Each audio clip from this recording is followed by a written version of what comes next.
शेतकऱ्यांना योग्य नुकसान भरपाई मिळेल, शेतकऱ्यांना जास्तीत जास्त मदत करणार कृषी मंत्री दत्तात्रय भरणे यांनी माहिती दिली आहे।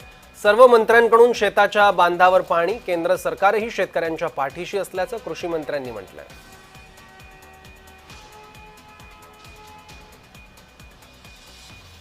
महिन्यामध्ये नुकसान हे जास्त आहे, ते नुकसान भरपाई पिकाचे ते पण पंचनाम्याचं काम हे युद्ध पातळीवर सुरू आहे। पंचनामे झाल्यानंतर 8 दिवसाच्या 10 दिवसाच्या आत किंवा दिवाळीच्या पूर्वी या अतिवृष्टीमुळे माझ्या शेतकऱ्यांचं नुकसान झालं त्या सर्वांना मदत निश्चित प्रकारे दिली जाईल। तात्पुरती आपण कलेक्टर लेवलला 10,000 रुपये आपण त्यांना सानुग्रह अनुदान देतोय।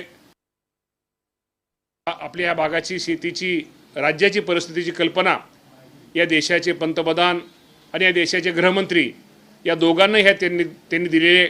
निश्चित प्रकारे येणाऱ्या काळामध्ये संपूर्ण पंचनाम्याचं काम पूर्ण झाल्यानंतर आकडेवारीच्या माध्यमातून त्यांना हे कळवल्यानंतर ते पण दिल्ली आपल्याला केंद्र पण एक चांगल्या प्रकारची भरपाई माझ्या जो अडचणीत सापडलेला जो शेतकरी आहे या शेतकऱ्याला देण्याचा प्रयत्न निश्चित प्रकारे राज्य सरकारच्या माध्यमातून केली जाईल।